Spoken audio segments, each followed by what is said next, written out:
My name is Shannon Hill. It's October 23rd, 2011. This is for Fundamentals of Public Speaking, and the speech is 10 questions. Oh, my audience. Andy, Bridget, Karen, hold. Hi, my name is Shannon Hill, and I'm from Bismarck, North Dakota. I currently work at St. Alexis Medical Center as an exercise physiologist. Some of you are probably wondering what an exercise physiologist is. It's okay, I get that a lot. I spend most of my week rehabilitating people that have had either cardiac or pulmonary surgery. I do pre and post education with the family and patient, as well as when the patient's in the hospital, I rehab them, and then when they go out the first 3 months of recovery, I also do rehab. So my job has a lot to do with who I am. I love rehabbing these people because one, no day is the same. And second, because the heart is a muscle, I rehab through exercise. And exercise is a love of mine. One of the questions for this speech is, what's your favorite after work or after class activity? For me, definitely would be exercising. I teach aerobics a few days a week because I love to share my passion of fitness with other people. I've been an athlete my whole life, and now that I'm not on any particular team or sport, I just enjoy running outside, water skiing, snowboarding, anything almost every day of the week. I try anyway. Some of my other favorite weekend activities are going to the movies. I don't get a lot of time to relax and watch TV, so when I do have an hour, I like to sit and watch a movie. I also spend a big chunk of my time with my family and friends. We love to go to concerts, dinners, celebrate birthdays. If time allows me on a weekend, I really love to shop. When I look in my closet, I almost feel bad for how many clothes I have, and I still continue to shop. So most of my time is spent with other people, at work, at home, going out. So when I'm alone, I like to read, and I hang out with my 100-pound, 3-year-old golden doodle, who requires a lot of my attention. I normally read a lot of murder mystery books that keep me on the edge, but lately I've just read The 5 Languages of Love. If I were to recommend a book to a friend, that would be it. After reading it, your spouse or other in your life will make a lot more sense. When you know your spouse's love language, which is usually not the one of your own, it makes life so much better. Usually their love language is different, so when you're trying to connect, the only way you're going to figure this out is by reading this book.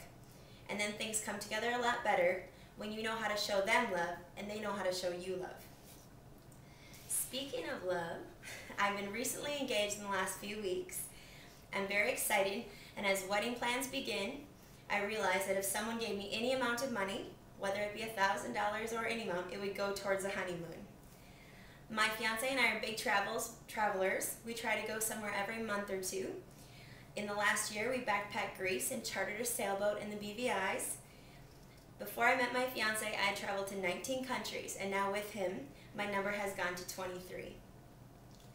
We're contemplating which 2 places we would most like to visit for our honeymoon. I believe Phuket, Thailand is number 1 on our list, just because of the culture and the long, desolate beaches. The other is Fiji, because I've always wanted to go there. It's been in my top 5 places since I've been young.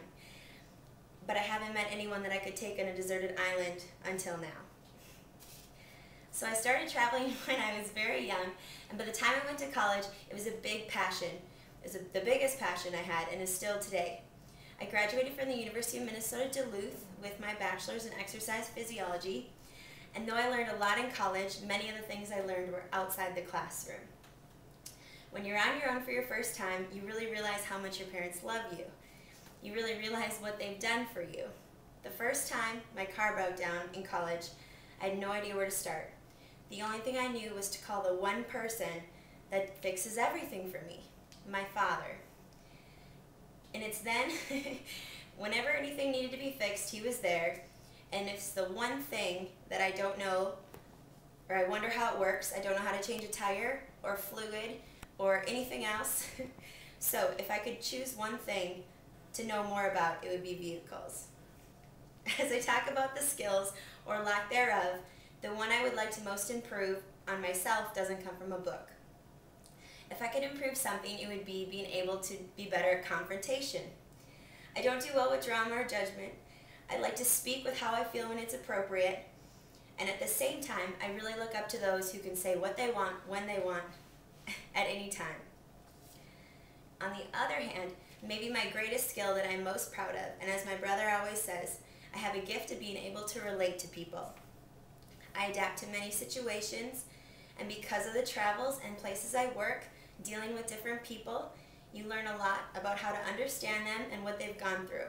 I try to be very empathetic and have a positive outlook. Thank you for listening and getting to know me. My last question I'm going to answer for the speech is my 3 wishes. The first wish I would have would be to get into PA school.